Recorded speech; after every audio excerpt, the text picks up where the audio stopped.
When we read the story of the Buddha's life, all too often it seems that he was superhuman, engaging in austerities for 6 years, something we would never think of doing.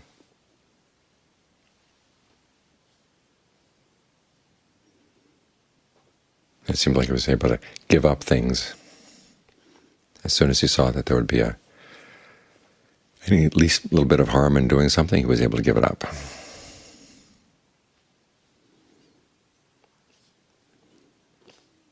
But there are other times when he does seem very human. His description of his sense of dismay, seeing the world as a little tiny stream of water with lots of fish fighting one another over that last drop of water, realizing that everything in the world was laid claim to it. Everywhere he would look for happiness that he'd like to take for his own, somebody else had already laid claim to it, or would lay claim to it. And the sense of dismay he felt at that point seems very human.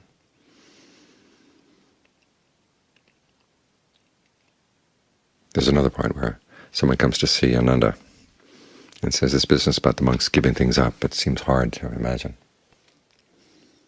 So Ananda takes him to see the Buddha, and the Buddha says, even I myself, as I was trying to get the mind into concentration, realizing that to get the mind into concentration I have to give up thoughts of sensuality. My mind just did not leap up at the prospect. So the Buddha too had to struggle with the issue of giving up things, letting go of things, sacrificing things. It's a basic principle that, as he said, if you see that there's a greater happiness that's going to come from letting go of a lesser happiness, you should be willing to let go of that lesser happiness. It's a very basic principle, makes a lot of sense, but it's not all that easy to do. As the Buddha said, part of it was seeing the drawbacks of what he was holding on to. But that's not all. You can see the drawbacks many, many times, and you still don't let go. That's when you have to do a deeper analysis. The Buddha gives you 5 things to look for. First, it's just what is the origination of that mental state. Let's say there's a sexual fantasy or a greedy fantasy or thoughts of anger, thoughts of frustration, thoughts of envy. What sparks them? That's the first thing you want to look for. All too often we know these things when they're full-blown, and they seem to make a lot of sense when they're full-blown. They've taken over that much of the mind, that much of the mind's committee. But you want to see them as soon as the first thought comes into one member of the committee. Why does it come? Sometimes you find it's some strange physical sensation of the body kicks in these thoughts. Other times it's when you're tired, other times it's when you're frustrated in one area of life, and so you compensate by pulling out these fantasies where you're more in control, you have more power. But look for that spark that sets things off, and learn to see it as pretty arbitrary, because these things are arbitrary. Something happens in that area where it's not very clear whether it's in the mind or in the body. This feeling of dis-ease. And immediately there's an attempt to compensate, and the ways we compensate often have a lot to do with ways we've compensated before. And it goes back to times when we were pretty stupid, pretty ignorant, but we developed a habit. And the more times you repeat a habit, the more sense it makes.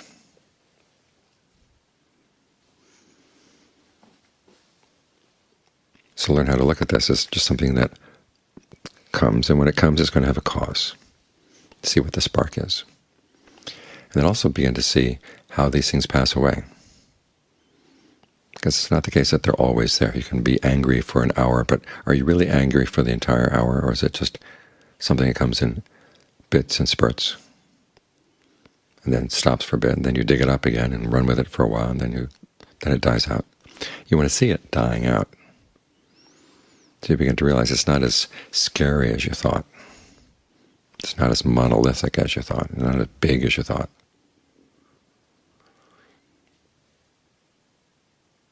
Sometimes some thoughts come into the mind and say, do this, and if you don't do it, things are just going to get more and more tense inside the body, more and more intense inside the mind, until you can't stand it and you're going to explode, so you might as well give in now. Well, one of the best ways of counteracting that belief is to watch these things just coming and going and coming and going. The going sometimes is pretty random. Something else grabs your attention, you totally forget what the original issue was, and you're running with something else. So look for that moment of disinterest when those things stop.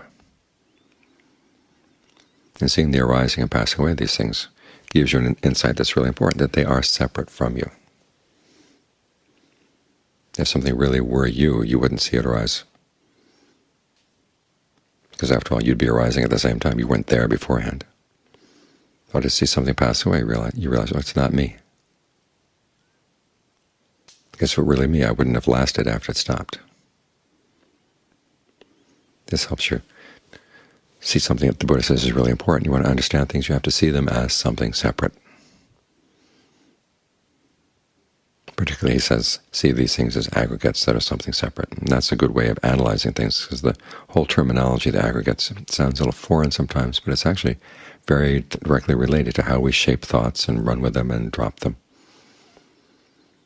There's a feeling, say in the body someplace, and then there's a perception. You slap onto it. And once you've slapped the perception onto it, it gives you something to talk about. And then there's your awareness of all these things. And you want to see the awareness as separate from the other activities. And you break them down into those little activities so that the thought, again, is not so monolithic, it's not so overwhelming. You can cut it down to size.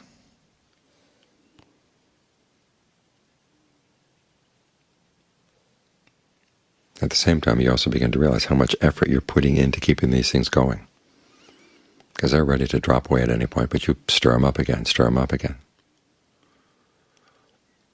So realizing the fact of the effort you put into that and raises the next question, what's the value of that effort? Is it something really worthwhile or not? Because it's a very deep function in our brain, is the part of the brain that says, this thing I want to do, is it worth the effort or not? Will the rewards be worth it or not? Because that's what keeps you going back again and again and again. Often they talk about how you don't understand events going on in the mind unless you dig them, you trace them all the way back to some event in your childhood. But that's not necessarily the case. I mean, tracing it back to an event in the childhood can help you see how arbitrary it was. But if you trace things back in the wrong way, you just say, well, this is the way I am, I've been this way, I've been scarred for life, so I'm going to continue being scarred. That's not helpful. What you want to see is, why do you keep going back to this habit now? This is where you look for the allure. What's appealing about that kind of thought? And as I said, sometimes the appeal is simply the fact that you're used to it. It's a pattern of thinking that you've been through many, many times. You feel like you're in control because you know where it's going to go. But there are other ways of finding something unskillful alluring, many of which we're not really honest with ourselves about. We don't like to admit to ourselves that we go for a particular kind of thinking because of that particular kick we get out of it.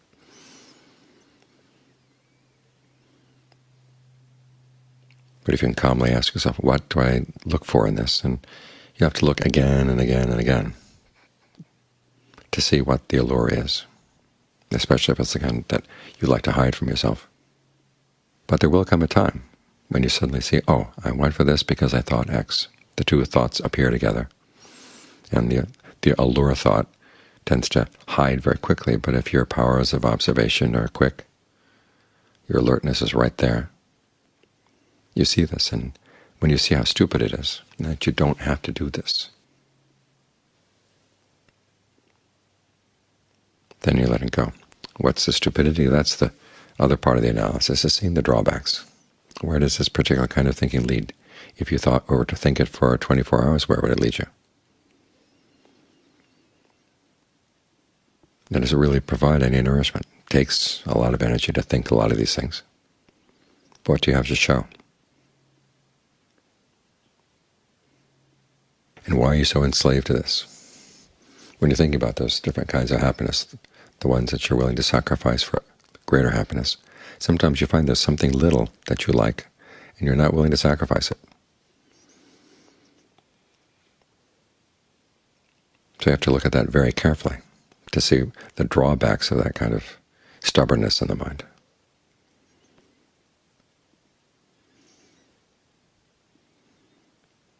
And there will come a point, it can't be programmed that you'll analyze this for 5 times and get the results you want, but there will come a point where you suddenly feel dispassion for the whole thing. In other words, it loses its appeal. When the Buddha analyzes the whole process, he says dispassion is preceded by disenchantment. Now the word disenchantment means that state of mind you have when you've been eating a certain kind of food and you decide you've had enough, and the idea of eating more of it just does not appeal at all. This corresponds, of course, to the analysis of clinging, in which the Buddha uses the same word for clinging as they use in Pali for the act of taking sustenance for something. You've been feeding on things, and the feeding is suffering. And now you've seen enough so that you don't want any more. When you want to stop feeding, that's when the dispassion comes in. The dispassion then undercuts any motive for continuing to fabricate whatever that was. So this is the process. Look for the arising, or the origination, look for the origination, look for the passing away. Look for the allure, look for the drawbacks. And finally there'll be the escape. All of this is motivated by heedfulness. And your desire, as Ajahn Mun says, not to come back and be the laughingstock of the defilements. They see you struggling again and again and again to get out of their power. And they laugh at you because they know you're going to come back. There's something inside you should say, I don't want to come back again. I've had enough. So a lot of the seeing the drawbacks, in fact, this whole process is one of separating you from whatever it was that was unskillful. To get to the point where you can analyze it either simply as something that you used to identify with and just see it as not self, and you let it go, or you actually see it as somebody else in there. The Buddha talks about Mara being inside. Ajahn Mahabodhi talks about the defilements as if they had a will of their own. And there are ways in which they do.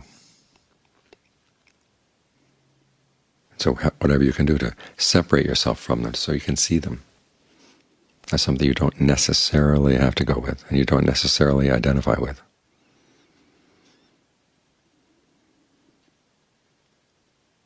And this step of stepping back and seeing them as something separate, that gives you a handle on them. Now the more you can motivate yourself to do this practice, the more your heart will leap up at the prospect of doing it. And as I said, this sense of realizing you've been trapped by this. You're stuck in that pool of water, and all you're doing is fighting other fish for that last little gulp, and they're all going to die. That's not just an image for people outside, it's an image for the thoughts in the mind. Your greed says, one more thought of greed. Your lust says, one more thought of lust. There's not even any water there. Or what little water there is certainly not enough to keep it going. And then all these thoughts are going to die anyhow.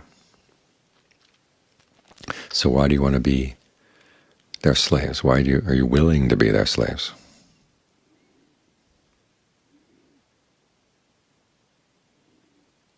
And when you can think of the idea of freedom as being something positive, or as the Buddha says, seeing renunciation as rest, seeing renunciation as safety, that's when your heart will leap up.